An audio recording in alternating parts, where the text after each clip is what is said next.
Champions are not born, champions are made. महारथी पैदा नहीं होते, महारथी बनाए जाते हैं। If you can become conscious of these two things, you will walk as a champion in the kingdom. अगर आप इन दो बातों के लिए सचेत होगे तो एक महारथी की तरह जियोगे राज्य में। Let's go to Isaiah 51 verses 16. यशाया 51 उसका 16 देखते हैं। And God says, I have put my words in your mouth. और परमेश्वर कहता है कि मैंने अपने वचनों को तेरे मुंह में डाल दिया है। Whose words are they? किसके वचन हैं ये? Come on, talk to me. Whose मुझसे words बात are करो, they? किसके शब्द हैं ये? God's. परमेश्वर के। But where does he want to put his word? वो अपने वचन को कहाँ डालना चाहता है? In your mouth. आपके मुंह के अंदर। Because as long as the word is inside the leather book, they are of no use. क्योंकि जब तक वो वचन लेदर की किताब के अंदर हैं, वो किसी काम के नहीं हैं।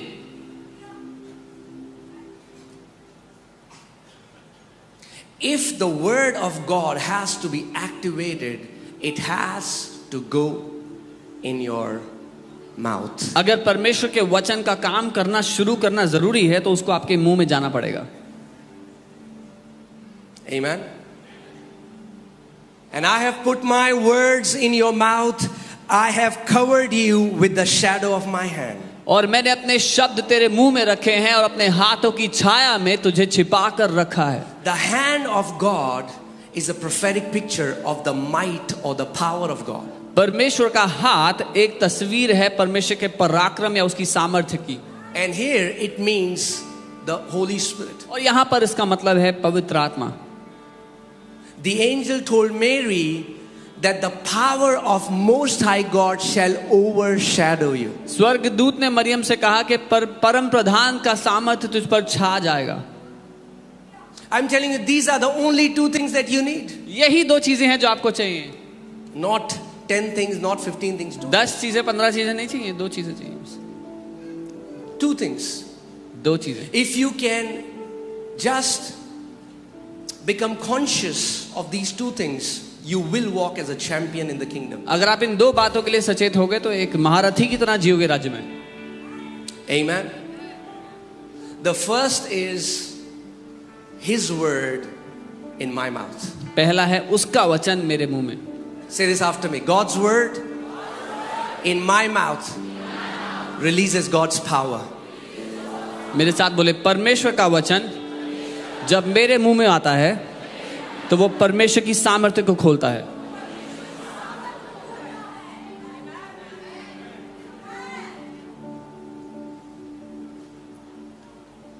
Amen. God's word. Say it again. God's word दोबारा कहें, in my mouth releases God's power. परमेश्वर का वचन जब मेरे मुंह में आता है तो परमेश्वर की सामर्थ्य को खोलता है। And God has already released His power. और परमेश्वर ने पहले ही अपने सामर्थ्य को भेज दिया है। Your tongue is the switch that turns it on or turns it off. आपकी जुबान वो स्विच है जो उसको ऑन या ऑफ कर सकती है। When you go home and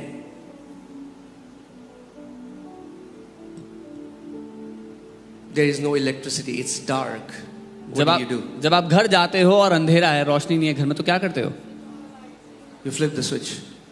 Do you call the electric company? Switch on करते हो ना। आप बिजली वालों को कॉल तो नहीं करते उस time? Oh, Delhi Nagar Nigam. There is darkness in my house. अरे अंधकार है मेरे घर में। So they'll check. वो चेक करते हैं। Where do you live? कहाँ रहते हैं आप? South Delhi. Okay. South Delhi में। अच्छा अच्छा। Oh, from our side, the line is on. जी लाइन तो ऑन है हमारी तरफ से। There are so many Christians बहुत से मसीह हैं who are crying out to God. जो परमेश्वर को रो रो के God, गुहार do लगा it रहे for हैं। me. प्रभु करो मेरे लिए। God says, I have already done it. प्रभु कहता है मैं तो कर चुका हूँ पहले ही। Put my word in your mouth and release my power. मेरे वचन को अपने मुंह में डालकर मेरी ताकत को खोल दे। So if you want light, अगर आपको प्रकाश if चाहिए, you want health, स्वास्थ्य if you चाहिए, want prosperity, समृद्धि if चाहिए, you want peace, शांति चाहिए, if you want joy, आनंद चाहिए, you don't have to cry out to God. आपको परमेश्वर को रो रो के बुलाने की जरूरत नहीं है, You have to learn to turn it on. आपको उसको ऑन करना सीखना है. And where is the switch? और वो स्विच कहाँ है? Your tongue. आपकी जुबान. You can turn on blessings in your life through your tongue. आप अपने जीवन में आशीषों को ऑन कर सकते हो अपनी जीभ के द्वारा. You can turn on a long life in your life through your tongue. आप एक लंबी आयु को ऑन कर सकते हो अपनी जीभ के द्वारा अपने जीवन के लिए. You can live a blessed life on this earth through your tongue. आप एक आशीषित धन्य जीवन इस पृथ्वी पर जी सकते हो अपनी जीभ की वजह से. Amen. So why have God done it? Why has God put His words in our mouth and covered us with the shadow of His hand? तो क्यों परमेश्वर ने अपने शब्दों को हमारी जीभ हमारे मुंह में डाल दिया और अपने हाथों की छाया में हमें ढांप दिया? He says that I may plant the heavens. वो कहता है ताकि मैं स्वर्गों को पृथ्वी पर बो दूं, लगा दूं. That I may plant the heavens. मैं स्वर्गों को लगा दूं. You went to your friend's house. आप अपने दोस्त के घर गए. And he has a beautiful apple tree in his garden. और उसके बगीचे में बहुत खूबसूरत सेब का पेड़ मिला. Filled with apples. आपने देखा उसमें सेब भरे हुए हैं. And you are saying, और आप कह रहे हैं, man, I wish काश I had this apple tree in my garden. काश ये पेड़ मेरे घर में भी होता.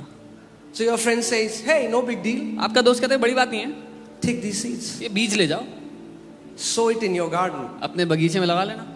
And in some time, और कुछ समय बाद you will have a similar tree. आपके पास भी ऐसा ही पेड़ होगा. Because a seed produces of its own kind. क्योंकि एक बीज अपनी ही समानता में फल फलाता है.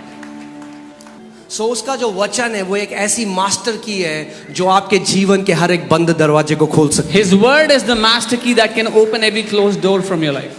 So अगर आप चाहते हो जय का जीवन जीना, आपको वो मसीह बनना पड़ेगा जो उसके वचन का प्रेमी है. If you want to live as a victorious believer, you have to become one who loves His word. और वचन कहाँ पे? And where should the word be? हृदय में और मुंह में. In your heart and in your mouth. Amen. Amen. So word are containers. They contain spirit. They contain life. वचन बर्तन की तरह है, उसमें जीवन और आत्मा होता है.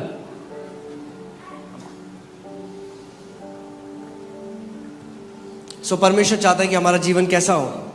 How does God want our life to be? Heaven on earth. स्वर्ग जैसा हो पृथ्वी पे रहते हुए. The will of God for you is प्रभु की इच्छा आपके लिए ये है that your life will look like heaven on this earth. कि आपकी जिंदगी पृथ्वी पर जीते हुए स्वर्ग जैसी नजर आए. Your marriage will look like heaven on this earth. आपकी शादी पृथ्वी पर स्वर्ग जैसी नजर आए. Your children आपके बच्चे will be flourishing. वो सफल हो रहे हो, बढ़ रहे हो, उन्नति कर रहे हो. God created heavens through His word. परमेश्वर ने स्वर्गों को अपने वचन के द्वारा बनाया. God created earth through His word. परमेश्वर ने पृथ्वी को अपने वचन के द्वारा बनाया. And God is saying, if I can put my words in your mouth, and if you live under the Spirit of God, you are filled with the Spirit, and then you speak my word, you can plant heavens on this earth. और परमेश्वर कह रहा है कि मेरी आत्मा के अधीन रहो, मेरा वचन तुम्हारे मुंह में हो तो तुम स्वर्ग को पृथ्वी पर बो सकते हो, लगा सकते हो.